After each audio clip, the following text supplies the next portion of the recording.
안녕하세요. 오토그로밍 페페용입니다. 이번 시간에 저희가 준비한 주제는요. 사실 저도 놓치고 있었고 앗! 하면서 지난주에 우리 와이프 차를 세차해주고 나서 평! 하고 튕겨갖고 준비하게 된 주제입니다.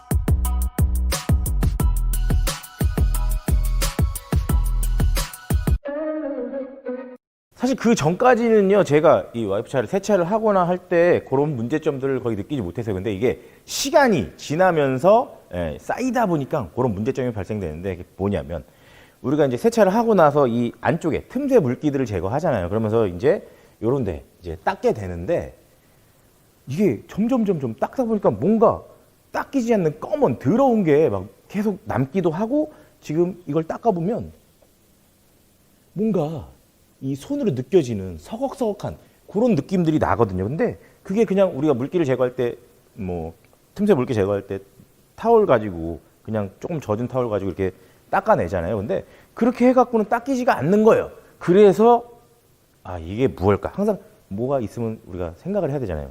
이게 뭘까? 생각을 해봤더니 휠에서 나오는 분진들이 이 안으로도 유입이 되거든요. 뭐 차 구조에 따라서 조금씩은 다를 수 있는데 얘 같은 경우 이제 안으로 다 들어오는 거예요. 그래갖고 얘를 철분 제거제를 써야 되는구나. 그래서 오늘 직접 여러분들한테 철분 제거제 사용해갖고 이 안쪽에도 철분 제거제를 사용해야 되고 어마어마한 철분들이 나온다는 걸 여러분들한테 보여드리려고 이 시간을 준비했습니다. 그러면 바로 철분 제거제 뿌리면 어떻게 변하는지 한번 보여드릴게요.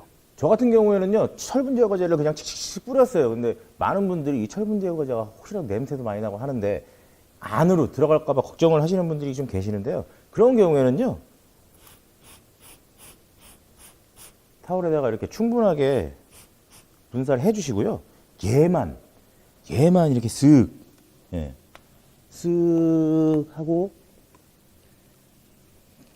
발라주셔도 바로 모양이 변하는 거를 보실 수가 있어요. 이렇게 철분 제거제를 타올에 분사해가지고 이렇게 쓱 한번 문질러 줬더니 지금 어마어마하게 이렇게 철분 반응들이 나오기 시작했거든요. 근데 이게 끝이 아니에요. 얘 같은 경우는요, 계속 다시 완전히 안 보일 때까지 계속 해주시는 게 중요하거든요.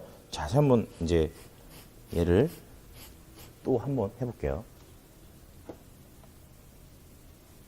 지금 이렇게 다시 한번 문질러 주면 하얘졌죠.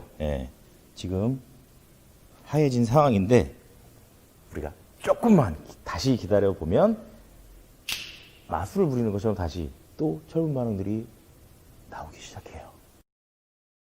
지금 이렇게 두 번째 문질렀더니 처음에 했을 때보다는 확실히 철분의 양이 많이 줄었어요. 반응을 보이는 게 줄었는데 얘가 완전히 안 보일 때까지 계속 해주셔야 되거든요. 근데 우리 김 대표가 갑자기 물어보더라고요.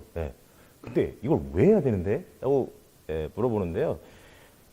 일단은 철분이 있는 경우에 이 깨끗하게 만들 수가 없고 그냥 더러워요. 일단 이게 뭔가 검은 점박이들이 점점점점 붙어 있는데 안 없어지기 때문에 우리가 깨끗하게 디테일링을 하는데 뭔가 완성되지 않은 듯한 그런 기분이 들고요. 또 촉감에서부터 느껴지는 그 서걱서걱함, 그것도 있고요. 그리고 지금 같은 경우에는 만약에 이제 마른 타올로 닦아내면 사실 뭐 서걱서걱한 것도 많이 없어져 있고 하얘져 있어요. 하지만 우리가 항상 말씀드리는 게 눈에 안 보이는 철분들, 눈에 안 보이는 철분들이 도장면에, 철판에 박혀 있을 때 걔네들이 부식이 되거나 뭐 그런 부분들을 초래할 수 있기 때문에 우리가 철분 제거를 뭐 도장면에도 계속 주기적으로 해 주셔라 라고 이야기 하잖아요. 근데 얘도 마찬가지예요. 지금 뭐 위에 덮여 있고 고착이 돼서 그렇게 된 애들도 있지만 이렇게 안 보이는 상태에서는 안으로 어느 정도 들어가 있는 애들도 있다고 볼 수 있거든요. 그렇기 때문에 주기적으로 이렇게 이 안쪽에도 철분 제거를 해주시는 거를 추천을 드립니다.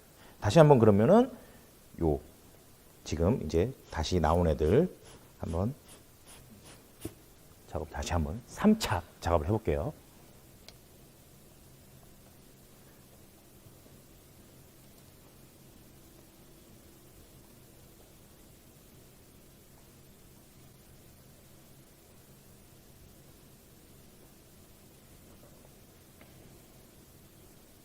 지금 이렇게 문지르는 게요.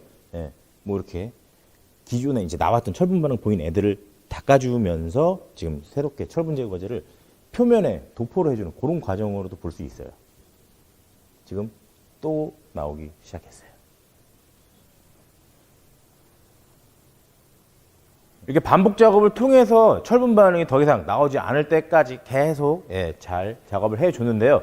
이렇게 했다고 끝난 게 아니에요. 지금 이제 더 굉장히 중요한 부분이 남았는데 뭐냐면 사실 철분 제거제가 뭐 제품마다 다 다르긴 해요. 사실 오토그루밍 철분 제거제 같은 경우에는 뭐 이렇게 향이 그렇게 막 냄새가 심하고 그러진 않은데 어쨌든 철분 제거제 같은 경우는 특유의 향들이 있기 때문에 잘 헹궈내 주셔야 되는데 사실 헹궈낸다고 여기 문 열어놓고 여기다가 막 고압수를 직접 대고 막 직방으로 쏘고 그럴 수는 없잖아요. 우리가 철분 제거제도 안으로 튈까봐 우리가 이렇게 타월에다 묻혀서 작업을 했는데 고압수를 쏜다는 건 말이 안 되잖아요. 그래서 이렇게 문을 닫아 놓고요. 요 틈새 있죠?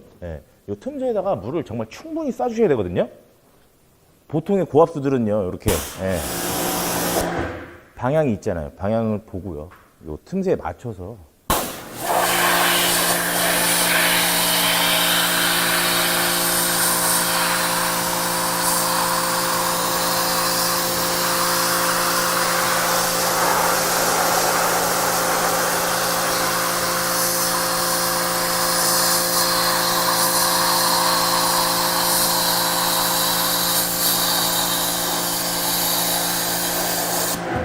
이렇게 틈새에다 충분히 물을 쏴 주신 다음에 다시 물기 제거를 해주시면 돼요. 근데 물기 제거하실 때 철분 제거제 사용한 타월 말고 깨끗한 타월 이용해서 잘 닦아주시면 안에 냄새 안 나고 잘 마무리를 할 수가 있어요. 근데 그런 또 질문을 해주실 수도 있어요. 그냥 철분 제거제 말고 페인트 클렌징 하면 이렇게 그런 거 다 이렇게 지워지는 거 아닌가요? 그래서 저희가 뒤에다가 한번 보여드리려고 해요. 그래서 페인트 클렌징으로 한번 해볼 건데요. 여기 보시면 이렇게 지금 이렇게 이 틈새에 이렇게 그냥 타올로는 닦이지 않는 이런 오염이 있거든요. 이 오염을요 페인트 클렌징을 통해서 문질러 볼게요. 이렇게 쓱 문지르면 이렇게 좀 아까 그 더러웠던 그런 애들이 닦이는 걸 보이거든요. 보시면은 서걱서걱 하는 애들 요 위쪽도 한번 좀 해볼게요.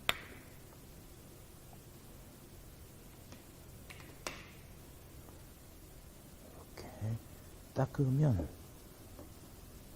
이 어느 정도는 닦이는 모습들을 이렇게 들어온 게 있었는데 얘네들이 닦이네 하는 모습들을 보여주거든요. 근데 중요한 건 우리가 항상 이야기 하잖아요. 눈에 보이지 않는 거라고. 그럼 이 상태에서 아까 했던 것처럼 철분 제거제를 여기다가 살짝만 발라볼게요. 방금 전 작업한 그 부위에다가 아까처럼 똑같이 철분 제거제를 타월에 분사를 하고 요 방금 전 작업한 그 위치가 철분 제거제를 이렇게 싹 발라 주었을 때 어떻게 변하는지 한번 저희가 볼게요.